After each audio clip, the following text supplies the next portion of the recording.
Hey. Aw. They're flying a kite. I ran down here so we could get the sunset in.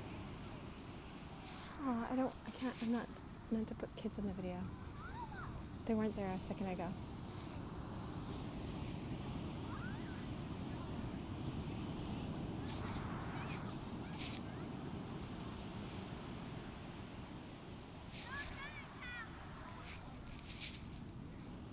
All right. I was just going to read The New Man because I didn't bring my guitar. I was just walking with a friend for 2 hours.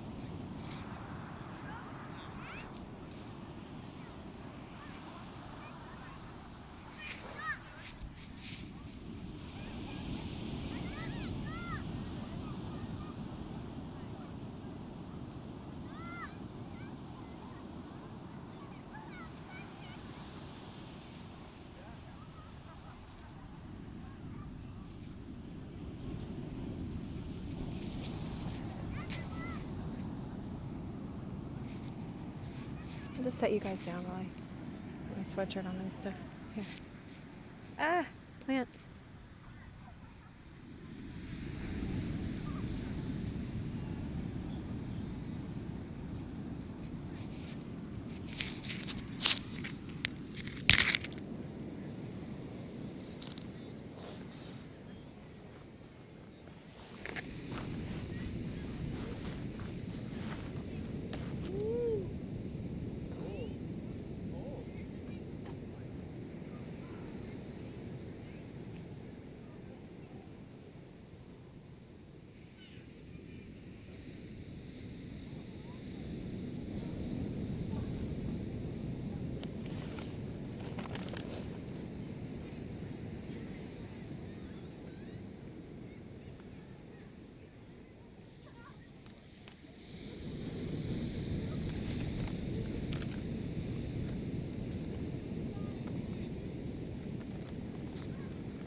My earphones are all tangled up. All right, I'm just gonna read, and like I said for the last video, let's see, hold on.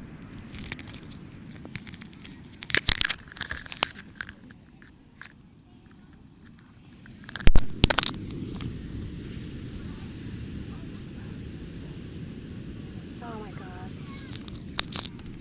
it's just sunset.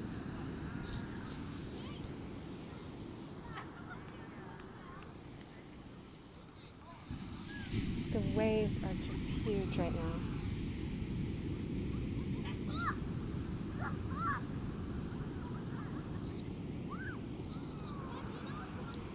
All right, so like I said in the last video I just did of this book, I don't know why I was called to read this book. I'm just like following an inner call, and so just whatever resonates with you. You can just look at this like looking at the ocean, and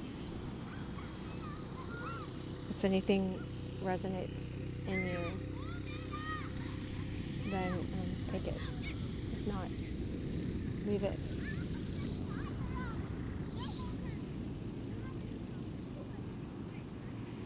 I know this sunset's resonating with me.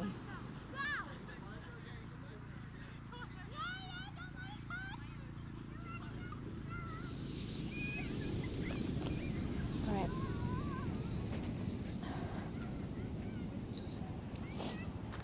Chapter 4, the idea of good being above truth.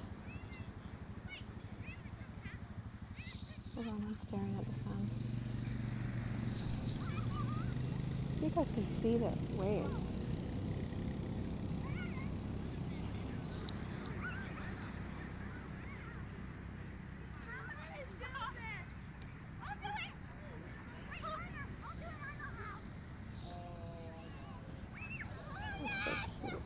flying a kite.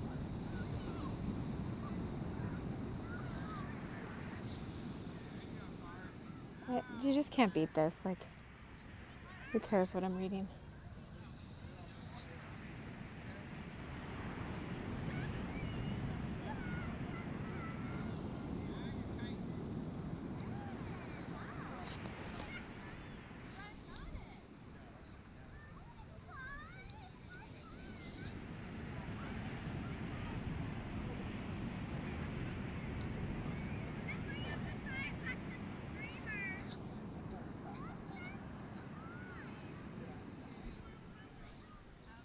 Right.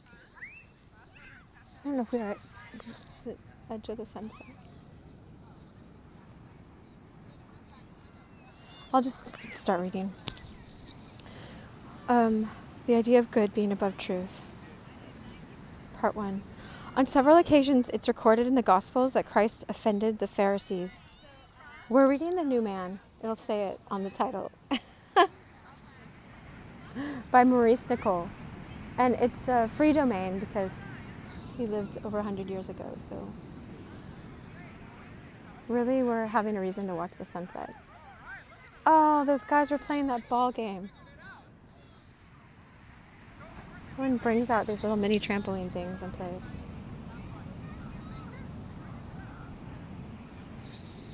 That's right.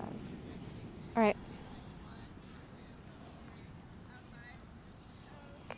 Let me see if I'm feeling this. Oh, I just threw this shirt on. Oh, Wonder Woman. All right, we're reading about the new man, so that makes sense. Oh yeah, I forgot the camera's over here. All right. Oh gosh, the waves are so rad. You gotta look that way. Let me see if it can just rest on my knee. Keep holding it.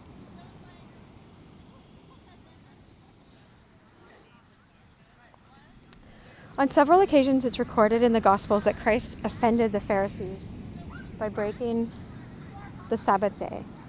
This made them especially furious. It seemed to them that even to do good on the Sabbath day was prohibited by their religious laws and scruples.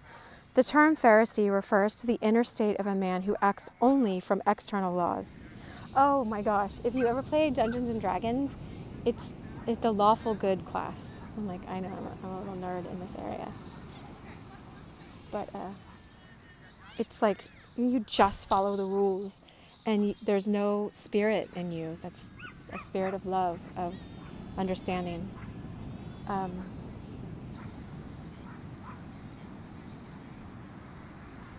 Wow, it's just so beautiful.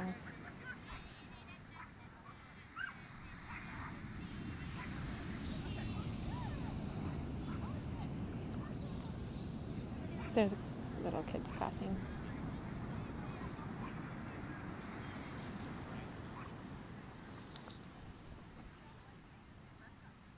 So the term Pharisee means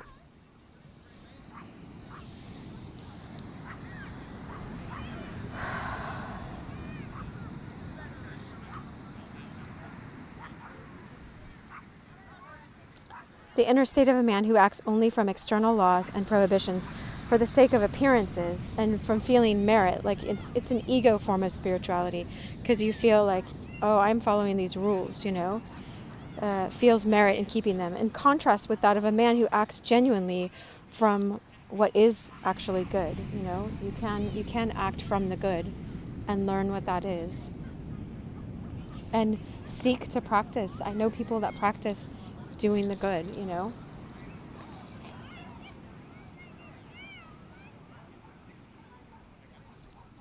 Oh my gosh, the waves are so big right now. Look at that one far out. I don't know if you can see it. It's about to crest.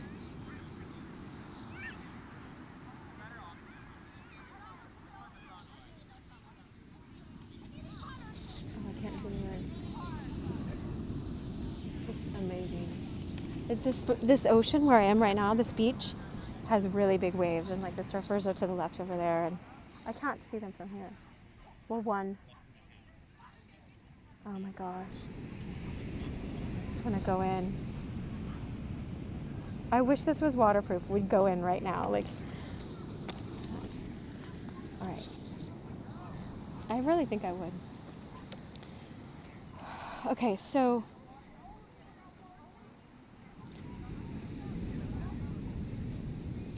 they do the good from merit of keeping them, in contrast with the man who acts genuinely from what is good, because he studies the good and he wants to do that in his life. The difference is brought out in many illustrations in the Gospels, as in the case of the Good Samaritan, who had compassion on the wounded man who had been attacked by robbers, whereas the priest and the Levite had passed by on the other side. But the difference is particularly emphasized where the attitude of the Pharisees towards the Sabbath is used as a background.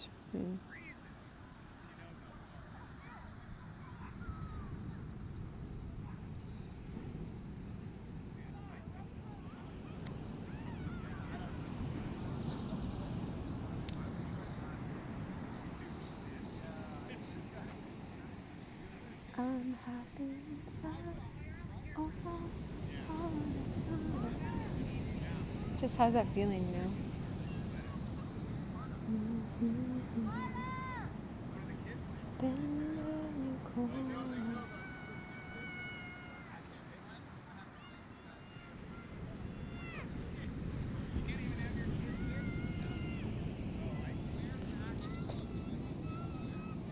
I wish I could capture the peace that you can just feel here, you know?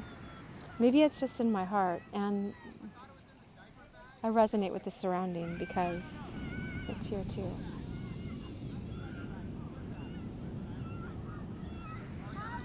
All right.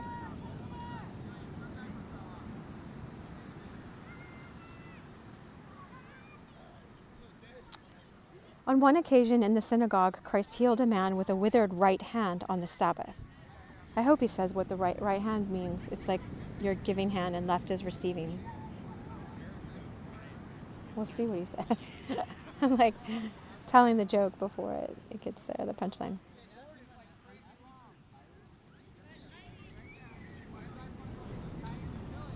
Withered right hand on the Sabbath. The right hand is mentioned because it represents... Oh, here he goes. It's like, let him tell his story. The right hand represents... It's my psychic abilities.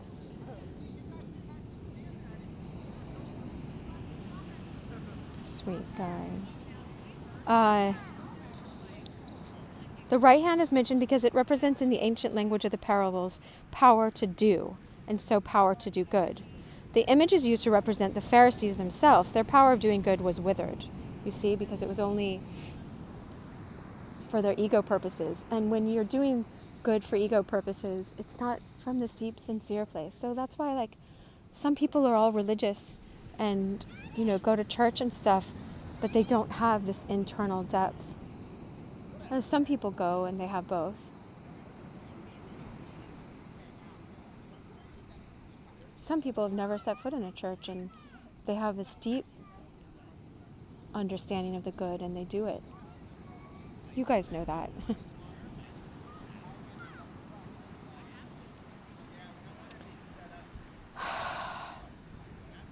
So the image is used to represent the Pharisees themselves. Their power of doing good was withered.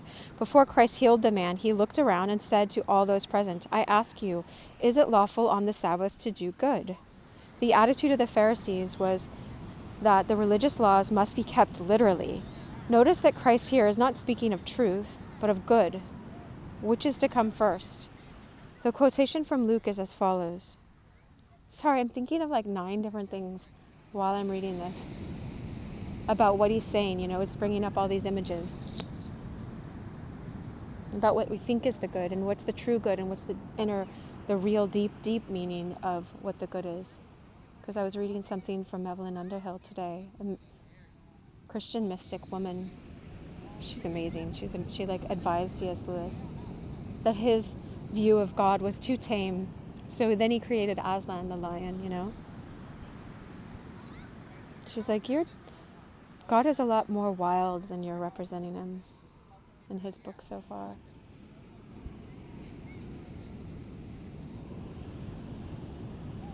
And it came to pass on another Sabbath. Here it is in the book of Luke. that he entered into the synagogue and taught. And there was a man there, and his right hand was withered. And the scribes and the Pharisees watched him, whether he would heal on the Sabbath, that they might find out how to accuse him. But he knew their thoughts. See, he knew their thoughts. When you raise your level of consciousness, I don't know if you guys are aware of this, it gives you higher consciousness. You're more aware of these things. You can pick up. And I don't have to convince people about this, but we'll see this in the future. Just wait and see if you don't know this already. But he knew their thoughts, and he said to the man that had his hand withered, "Rise up and stand forth in the midst." And he arose and stood forth. And Jesus said unto them, "I ask you, is it lawful on the Sabbath to do good or to do harm, to save a life or to destroy it?" Oh, I want you guys to see the ocean. The kids are flying the kite again. They're so cute. Here.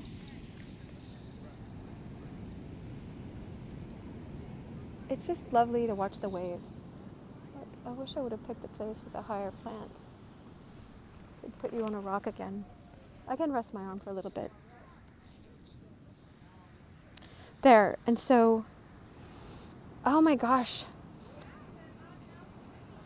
I smell something that reminds me of Turkey, the country, not Thanksgiving. My kid's far enough away. So sweet. Oh no, it's coming close. It's a rocket ship kite. That's so sweet. What is that smell? Oh.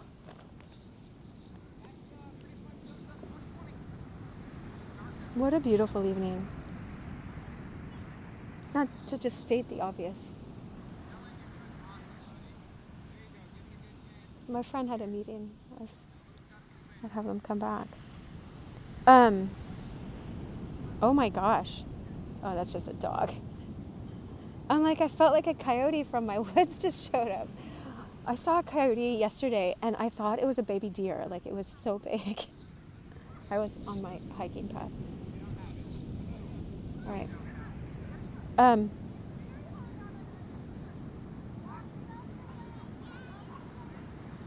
Is it lawful on the Sabbath to do good or to do harm, to save a life or to destroy it? And he looked round about on them all, and said unto them, Stretch forth thy hand. And he did so, and his hand was restored. But they were filled with madness, and communed one with another what they might do to Jesus. Go figure. It's clear that this incident has to do with acting primarily from what is good, apart from any other considerations. Christ is putting what is good above what is truth, capital truth. To the Pharisees, truth was the Mosaic law, the law from Moses, and the commandments, which taken literally forbid work on the Sabbath. 6 days shalt thou labor and do all thy work, but on the seventh day is a Sabbath unto the Lord thy God. And in it thou shalt do no manner of work. The Pharisees put truth above good. What have we to understand here? What great issues lie behind this narrative? Whoa, look at that wave. I wish I could zoom in, but I can't zoom in when it's faced on selfie mode or whatever mode this is. This is like a book club with just me, and I get to do all the talking. I wish you guys would interact. Feel free. Write comments if you want. I wish we could just do a big Zoom meeting and each of us read a few pages, Just tonight I feel like that. Usually I don't mind. These waves, those are I don't even know how tall. Really tall. Really tall. 3 meters. Wait, 5 meters, 15 feet. Oh, these guys. They're laughing at me. All right. No, they're just laughing because it looks like I'm talking to myself, but I'm not. All right, there we go. Let's go back to the book because it's going to get dark soon. So, and all this that's going on in this book is the same. I did one manifesting video so far about Christ teaching us how to manifest. It's all showing up in this book as well. He's not highlighting it, but Christ is manifesting all over the place in this. He manifested a man to show up with his right hand withered at the same time that the Pharisees are concerned about the good, what is the good, and their right hand, their ability to do the good, is withered. It's messed up, it's jacked. It's the clinical terms. So, the Pharisees put truth above the good. What have we to understand here? What great issues lie behind this narrative? We know from history that all religious quarrels and persecutions have arisen from matters of doctrine, that is, from the side of what is the truth, the side of knowledge and opinion alone. If all mankind were charitable, like love, the law of love. I was tweeting about that today. If everyone acted from good, no such quarrels and persecutions would have arisen. If everyone loved his neighbor as much as himself, if we knew how to love ourselves better in a genuine way and treat ourselves with respect and dignity, and love others with that same high worth, that would change a lot of things. A lot less heartbreak in this world. But we begin with ourselves. So he says, if all mankind were charitable, if everyone acted from good, no such quarrels and persecutions would have arisen. If everyone loved his neighbor as much as himself, through the light of his love of God, as the source of supreme good, no one would kill or steal or lie, bear false witness, and so on. In fact, the Decalogue of Moses, the Ten Commandments, written on tables of stone, would not have any significance. But to the Pharisees, who lived by the law and did not understand anything, what was written down was more to them than any meaning behind the letter. If man were entirely good, no laws or commandments would be necessary. God help us. I want to learn how to be truly good. If man, so he would not need to learn any truths, any knowledge. He or she could not commit murder, because he would know from God, from good, that it was impossible to do so. How can you do good to your neighbor by murdering him? How can you do good to him by stealing from him? The last 5 commandments are knowledge about good. The end of all knowledge is only one thing: what is good? There is no other end or meaning in knowledge but good. But today, this is lost sight of, and people believe that the knowledge by itself leads to its own end. This is a mistake. All knowledge should lead to good. To what end is mere knowledge leading mankind today?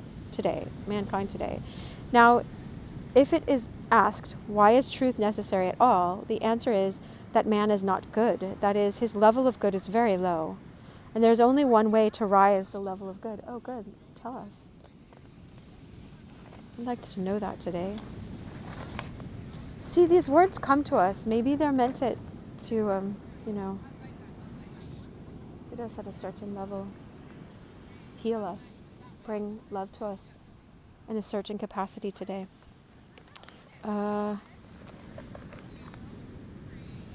there's only one way to raise the level of good in a man. A man's level of good can only be raised by knowledge of truth about a better good. Oh yeah, I see. You go from one good to a higher good. To raise himself, he must learn truth. What kind of truth? He must be taught and learn and practice the knowledge of truth that belongs to a higher good than the level of good that represents him. For each person represents in himself a certain level of good. To gain a new level of good, he must first proceed by knowledge. Through learning or knowledge, that is, through knowledge of the truth about how to reach a higher level of good, if he sincerely tries to act from it and see its truth and meaning for himself, he reaches a new level of good. That is, a new level of himself. This is what all my videos are actually about becoming more conscious. Jesus saying on the cross, forgive them, they know not what they're doing. When you know better, you do better. And when you realize you're acting in unconscious ways to, harm other people, not necessarily that you're meaning to harm other people, but you're harming yourself and other people, or I am, or any of us are, we can become more conscious and then more loving. Anyway, you guys know what my videos are about, so whatever. I'm just saying that this is sort of like why I'm doing my videos. because I want to keep learning this myself, and I know there are other people that resonate with that and want to learn. So that is a new level of himself. Once he has reached this level at which the good of all he has learned as knowledge becomes active, he need no longer bother about the steps in knowledge that led him to that stage he has attained. As a rough and inadequate metaphor, a man, while climbing a mountain, must use his knowledge of climbing. Once he has reached the summit, he sees everything in a new way. He sees the new relationship of everything from the height he has reached, and need not think what means he has used to get to that point. The Mosaic Law, at least the Ten Commandments, are instructions from the side of truth as to how to attain a level of good, whereas commandments, they have no further meaning. But if they are taken as an end and not as a means to an end, they become stumbling blocks. Christ then, in the passage quoted above, is speaking from good and not from literal truth. And the Pharisees condemn him and hate him because they hold only the literal truth. Truth about a higher level can be taken as truth at the level of good a man is at his own level. A man then sees the truth that is designed to lead to a higher level of good in terms of the level of good he is at. It's sort of like, a pickpocket only sees everyone as pickpockets. And so if you see someone, like a lot of people see me doing these videos and doing the stuff that I do in my life, and they just make fun of it or think it's weird, or I don't mind. I don't look that much into it, but I know that they don't understand it, then they're only going to understand it from the level of good they are. Like, why would you waste time teaching people about the good if they have no desire to raise their level of consciousness right now, or learn how to be present and learn how to be more consciously loving? It can come to people a lot of different ways. It doesn't have to come through YouTube videos by a psychologist by any means, So I don't even mean to be stuck up about that, because I don't feel like stuck up at all. Like, I go roller skating. A lot of insights come in from going roller skating. It's really weird. Okay. As he reaches a new level of good, that is a new level himself. Once he has reached this level, okay, we already talked about that. Stumbling blocks. Christ then, in the passage quoted above, is speaking from good and not from literal truth, and the Pharisees condemn him and hate him because they hold only the literal truth. Truth about a higher level can be taken as truth at the level of good a man is at his own level. A man then sees the truth that is designed to lead to a higher level of good in terms of the level of good he is at. If his level of good is self-interest and self-love, he can twist the higher truth to suit his vanity, as do all the Pharisees in every age, the Pharisee that is in us. We twist it. Like, I could have just done that about my own videos. I try not to. That is, he can entirely misconceive its meaning. What is called the Word of God in the Gospels is truth about what is necessary for the reaching of a higher level of good. That is, what is necessary for inner evolution. For all inner evolution is reaching higher good through knowledge. The problem of the relation of truth and good thus becomes clearer. A new level of good in man cannot be reached directly. It can only be reached by instructions about how to reach it, and instructions must take the form of truth about the higher level of good. That is, it must come from, first of all, in the form of knowledge, which a man must learn and apply to his life. We have to apply this to our lives. And there's also the Holy Spirit, that works in us and creates a change in us. And loving other people creates change in us. I wonder what. I want to mess with the light again. Like the Oompa Loompa video.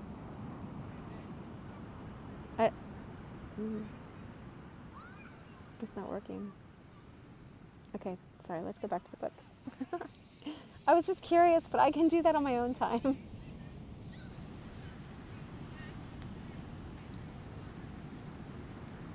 Okay, so knowledge about the higher good must come first as teaching.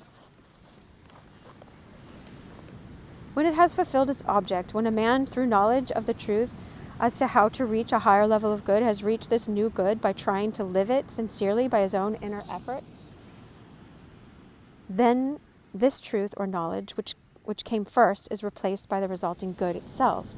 And thereafter the truth or knowledge that led him to this new state takes a second place, having fulfilled its object as a conductor to a higher level. That is, what was first place becomes second in order, and what was second in order now becomes first. A reversal takes place. Interesting. Truth first takes place of the good, and then the good takes place of the truth. Actually, the 6 days of labor in the genesis of man and the 7th day of rest represent 6 stages of knowledge, followed by the reaching of good itself, which is called the Sabbath. So many things, both in the Old and the New Testaments, are said about the reversal of order, or about the first being last and the last first. That is remarkable that they have not been more generally understood, insofar as the psychology underlying real teaching about man and his inner evolution is concerned. People, however, cling to truth as an end, and so feel their doctrinal differences, whether religious or political, most easily. In the Old Testament, there is a strange story of Jacob imitating or taking the place of Esau, to mention one example of truth, first taking the place of the good. Jacob impersonated Esau by putting goat skins on his hands and neck, for his brother was represented as being covered with hair. He went to his father Isaac, who was almost blind, with an offering of a venison, and said, it was actually lamb, but they pretended it was venison. I am Esau, thy firstborn. I have done according as thou badest me. Arise, I pray thee, and sit and eat of my venison, that thy soul might bless me, because he wanted the birthright, the blessing. And Isaac gave him the blessing that belonged to the elder son, Esau. They were twins, but Esau had come out first. Good is really first, for God himself is defined and only defined as good. So it is the firstborn. But to reach good, truth must come first. So Jacob takes the place of Esau. Then again, I don't know how that plays out. It's not registering right now. But then again, take the curious story of Paris and Zurich, the twin sons of Judah, whose birth is described thus. And it came to pass, one put out a hand, and the midwife took and bound upon it a scarlet thread, a red thread, like the people that follow Kabbalah use a red string, I think because of this, I'm not sure. I can't remember, I studied it one time. Saying thus, this came out first, and then it came to pass that he drew back his hand, and behold, his brother came out. And she said, wherefore hast thou made a breach for thyself? Therefore his name was called Perez, which I think means breach or something. But afterwards came out his brother that had the scarlet thread upon his hand, and thus he was called Zerah.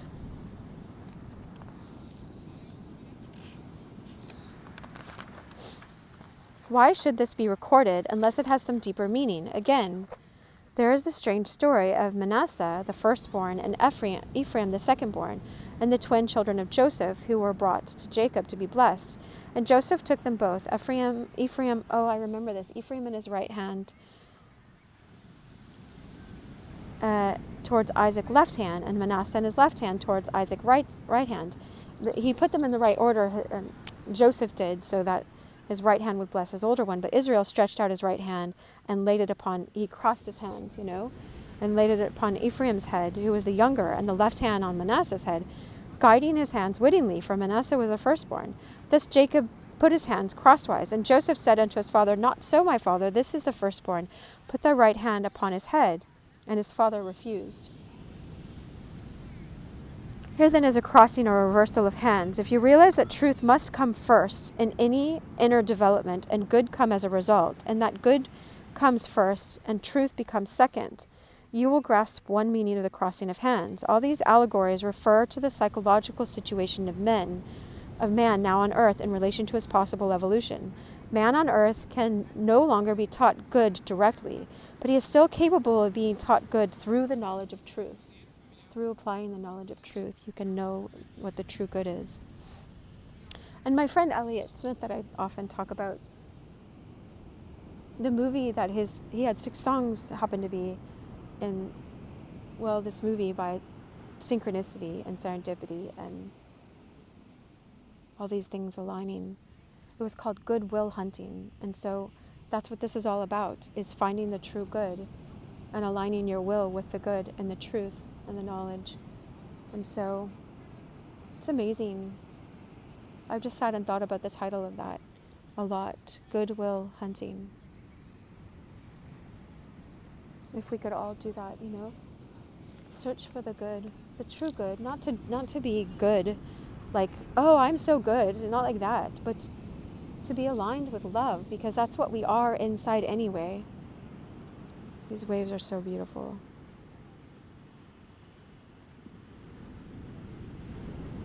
Did mankind ever act from good? The ancient allegory of Genesis, where it is said that the whole earth was of one language and one speech, has already been quoted. This refers to an age when men acted from good. The good only can give a common language or agreement. There was a time when man did not act from theories of right and wrong, or from different ideas of truth, from different doctrines, from different aspects of knowledge. They acted first from the inner recognition of what is good. This united everyone, for good is the only power that can unite. All harmony is from good. As long as good came first, everything else did not matter. A man might hold this view or that as best suited him, but by putting God first, he was in agreement with everyone else who put good first. The description that mankind once spoke with one tongue means there was a stage in man where good was in first place, and so everyone spoke a common language. A stage of degeneration followed after that, represented by the building of the Tower of Babel to reach heaven. My friend Paul, this teacher that I know, was talking about, talking about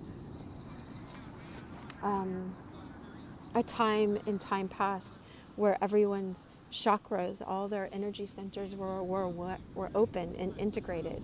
And what Maurice Nicoll is talking about right now reminds me of that, how if we had everything open and flowing and integrated, then it's like this love would flow and we'd be open with each other. And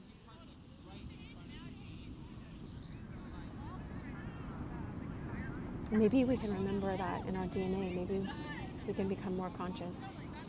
I'm going to wrap up now because I feel like going back to have dinner. All right, I wish you guys so much love. Thanks for joining me.